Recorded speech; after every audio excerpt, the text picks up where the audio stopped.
What you're looking at is a series of books published by Crestwood House in the late 70s and early 80s, written by Ian Thorne. Long before the internet, this is how I learned about classic monster movies. This was before I started seeing them on TV, before I started collecting these movies. This was where it all started for me. Lots of people first got introduced to the classic monsters through Famous Monsters of Filmland magazine, but I was a little too young for that. These books, it seemed, every library had a few of them, and once I found out about them, I made it a mission to track down and find every last one. The first one I ever checked out was Godzilla. I don't remember exactly why. I guess I was attracted to the cover. I've heard of Godzilla before, but I didn't know anything about Godzilla. This was the book that got me interested. They're all written on a very young level, so even as a child, it was an easy read. And on top of that, the pictures were great. At the time, I never saw so many photographs from these kind of movies. I could just imagine what they looked like in motion.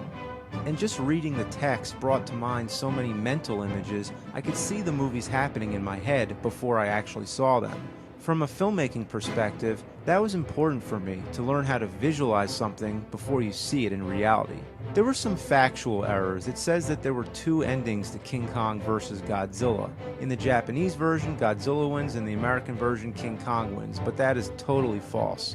I believed that for so many years and never knew the truth until the internet. The pictures on the covers were some odd choices. King Kong? Why, of course, not the original King Kong. It's not like they didn't have the rights to it. It's all over inside the book. Frankenstein? Boris Karloff? Nope, it's Lon Chaney Jr. from Ghost of Frankenstein. Oh, and what belongs on the cover of a book called The Wolfman? Werewolf of London, of course. These minor things aside, the books were informative for a child. It's Monster Movie 101. It was this Dracula book, for example, where I learned about Bela Lugosi and Vlad Tepes, the real Dracula.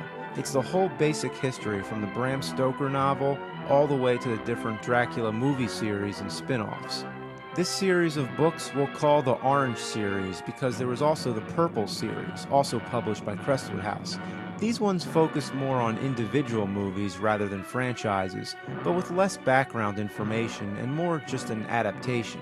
So these were more like storybooks, also written on a young level.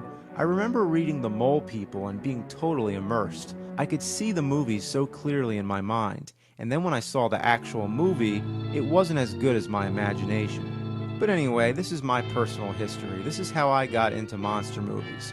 With no exaggeration, these books changed my life because it introduced me to something that I enjoy. I tried writing my own book when I was about, 14 or 15, and I typed my own reviews of these movies on an old word processor called Bank Street Writer. As you can see, there's still parts missing in the book. These parts I didn't glue in yet, and there's meant to be more that I didn't even write yet.